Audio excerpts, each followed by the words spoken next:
123,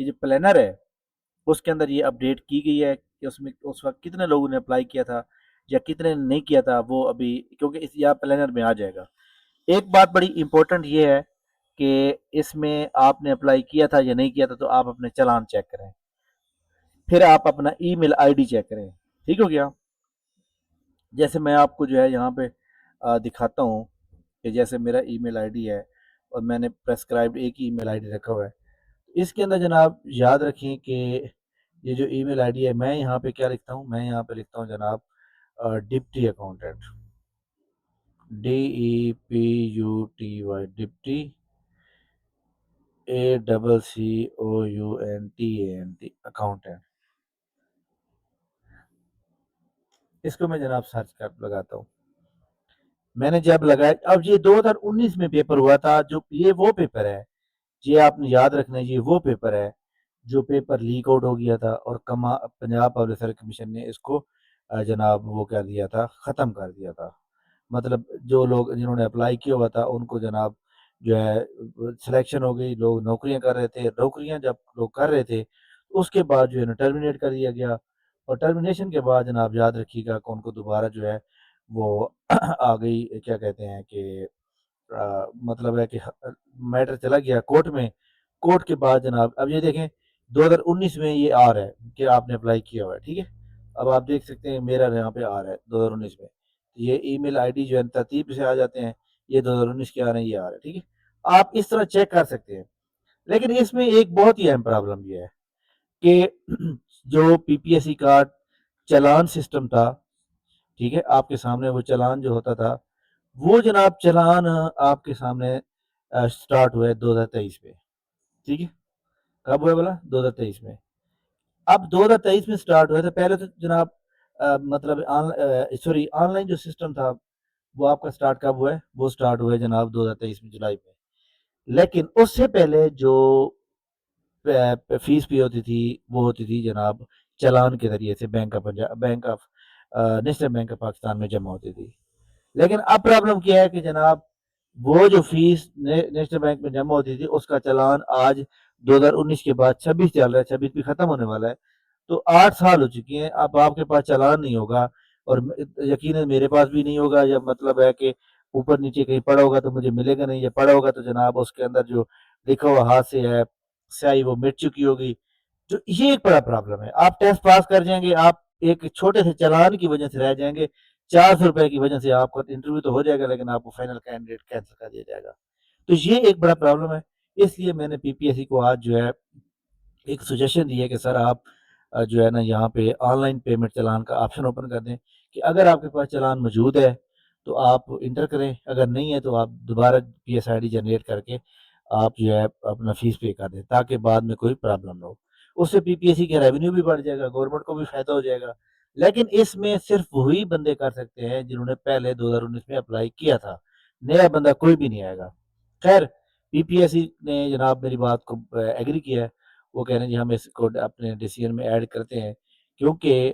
اب 7 سال ہو چکے ہیں، چلان کہاں ہوگا؟ اب 2023 جیسے لگا چلان آن لائن ہو گئے تو لوگوں نے پچھلے چلان تو پھینک دیے،